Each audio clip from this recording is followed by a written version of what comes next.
What if I told you that the way you slept last night is actually affecting how you're thinking, feeling, and even speaking right now, in this exact moment?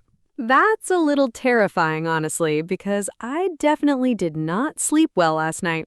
Neither did I, if I'm being completely honest, and that's actually the perfect reason to talk about today's topic. And welcome to Joobira Zone, everyone, because today we're diving into something that affects every single person listening to this, no matter where you live or what you do for work. Sleep habits, bedtime routines, sleep quality, all the things we know we should care about, but somehow still ignore at 11:45 at night while scrolling through our phones for absolutely no reason.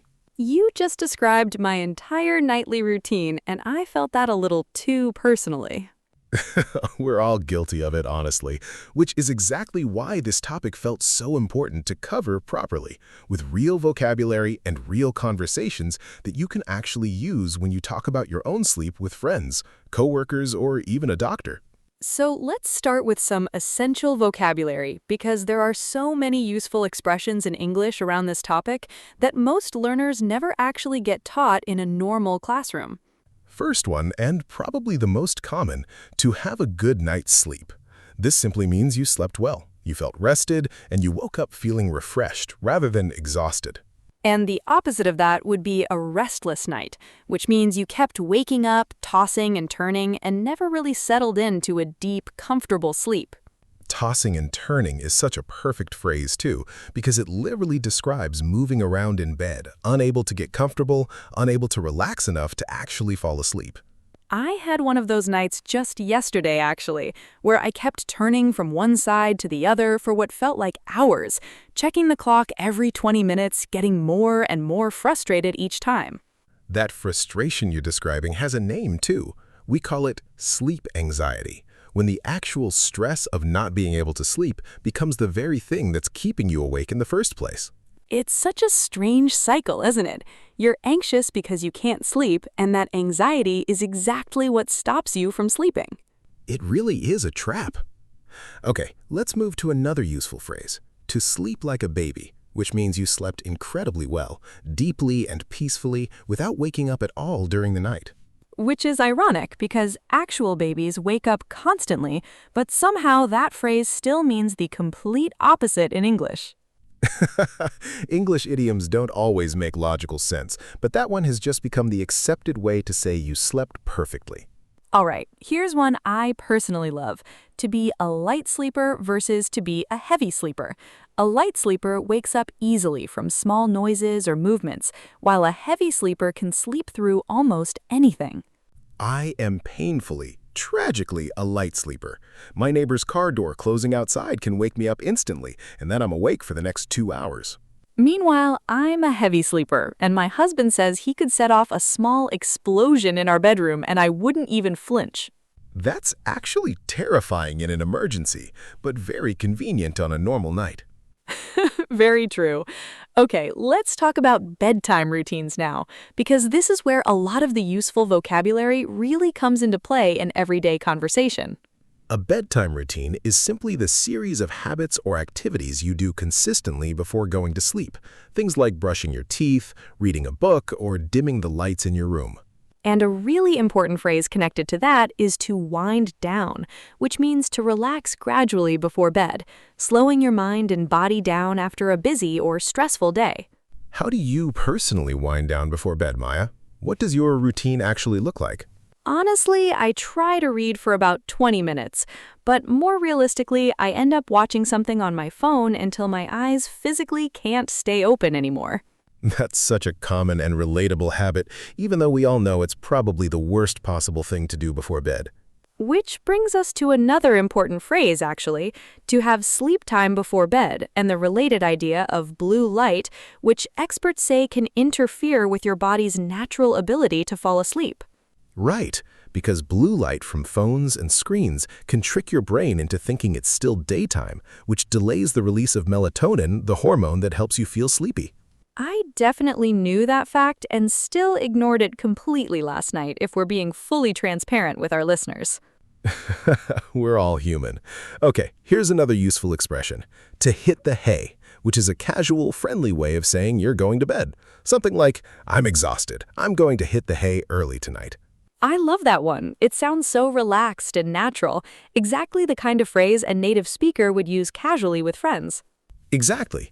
And similarly, to crash means to fall asleep very suddenly, usually because you're extremely tired. Like, I crashed the second my head hit the pillow. That happened to me during a really long flight recently.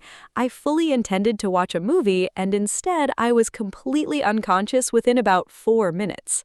Classic long flight experience, honestly. All right, before we continue further into today's conversation, if you're genuinely enjoying learning English through topics like this one, please take a moment to hit that subscribe button because it truly helps us keep creating more episodes like this one for you. It really does mean a lot to us, especially as we continue growing this channel from the very beginning. Thank you all so much, sincerely. Okay, let's keep the conversation going because there's still so much valuable vocabulary left to cover. Let's talk about the actual quality of sleep now, not just falling asleep itself, because there's a real difference between simply sleeping and sleeping well.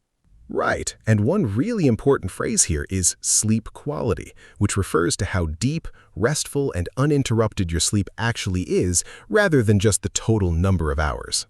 Because you could technically sleep for 8 full hours and still wake up feeling completely exhausted if the quality of that sleep was genuinely poor. Exactly, which brings us to the phrase, to wake up feeling groggy, meaning you feel slow, confused, and mentally foggy right after waking up, almost like your brain hasn't fully turned on yet. I feel groggy almost every single morning until I've had at least 1 full cup of coffee, if I'm being completely honest with everyone listening right now. Coffee dependency aside, there's also the phrase, to feel refreshed, which is obviously the opposite, waking up genuinely energized, clear-headed, and ready for the day ahead. I want to actually pause here for a second and ask our listeners something because I think this next question could genuinely start some interesting conversations in the comments below. Good idea. Go ahead. So here's the question for you listening right now. What does your own bedtime routine actually look like? And honestly, do you think your sleep habits are helping you or secretly working against you? That's such a good question because I think most people have never actually stopped to think about their sleep habits critically. They just do the same thing every night out of pure habit. Exactly, and we genuinely love to read your answers in the comments because it helps other learners see real, honest examples of how people around the world actually talk about their nights. All right, let's continue with a few more essential phrases before we start wrapping up this conversation. One more useful one is to catch up on sleep, meaning to sleep extra in order to make up for previous nights of not sleeping enough. Like sleeping in on a Saturday morning specifically because you had a genuinely exhausting week at work. Exactly that. And related to that is the phrase sleep debt, which describes the accumulated effect of not getting enough sleep over several nights or even weeks. Sleep debt sounds almost financial, doesn't it? Like you genuinely owe your body hours of rest that it's going to eventually demand back from you. That's such a perfect way to describe it, honestly, because that's essentially exactly what it is. Okay, one final phrase before we move toward closing today's episode. To have trouble falling asleep. A very natural, everyday way to describe difficulty actually drifting off at night. And the more clinical version of that would be insomnia, which describes a more serious, ongoing difficulty sleeping that can genuinely affect someone's daily life and overall health. It's definitely a topic worth taking seriously, and if anyone listening genuinely struggles with this regularly, speaking with a doctor is always a smart and important step to take. Absolutely agreed.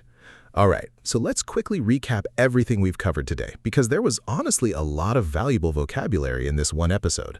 We talked about having a good night's sleep, restless nights, tossing and turning, sleeping like a baby, being a light sleeper or heavy sleeper, winding down, screen time and blue light, hitting the hay, crashing, sleep quality, waking up groggy, feeling refreshed, catching up on sleep, sleep debt, and finally, insomnia.